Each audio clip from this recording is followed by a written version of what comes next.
The Abuku Sokoke forest is home to more than a third of Kenya's 870 species of butterfly. The demand for unusual butterfly species for public and private collections has long been a threat to natural environments, such as this Kenyan forest. In the past, butterfly collectors caught thousands of insects from the wild, sending live animals to Europe and the US. It's sad to say that most probably died before they arrived. Several years ago, local farmers decided to use their capabilities for a different project, rearing caterpillars. The caterpillars are sent around the world as pupae and arrive just in time to become adult African butterflies. These butterflies have a survival rate of nearly 100%.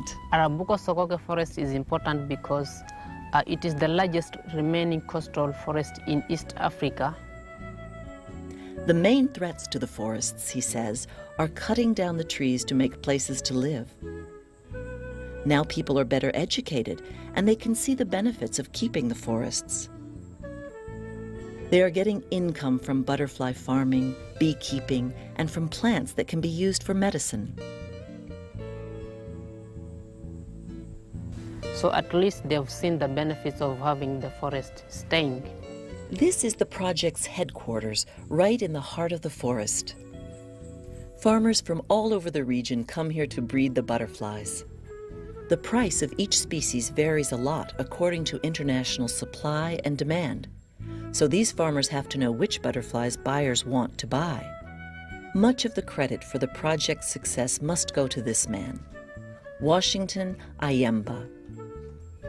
The butterfly farm started in 1993, and the objective then was to develop local support for the conservation of Arabuko Sokoke forest.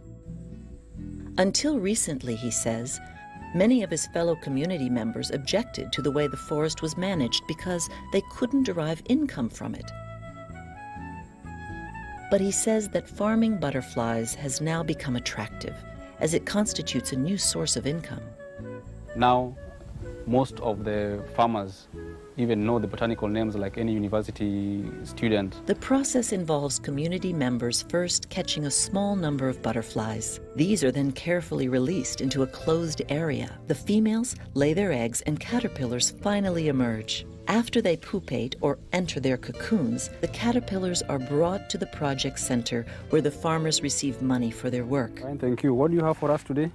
So these ones are very good. In fact, you can see they are shaking, showing that they are still very fresh. Yeah. But you should remember to have more Nereus, because Nereus at the moment is the one that has a lot of market space.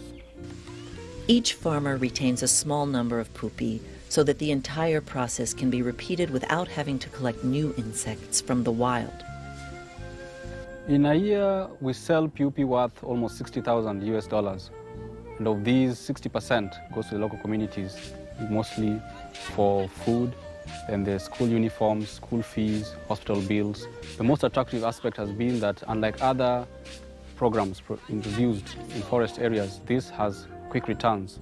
Within 1 month of farming butterflies, one is able to generate income and use it, and therefore adding more value to the program itself. In the beginning, 100 workers cooperated to start the project. Now there are more than 1,000. The success of the Butterfly Project has resulted in similar projects being established in parks all over Kenya.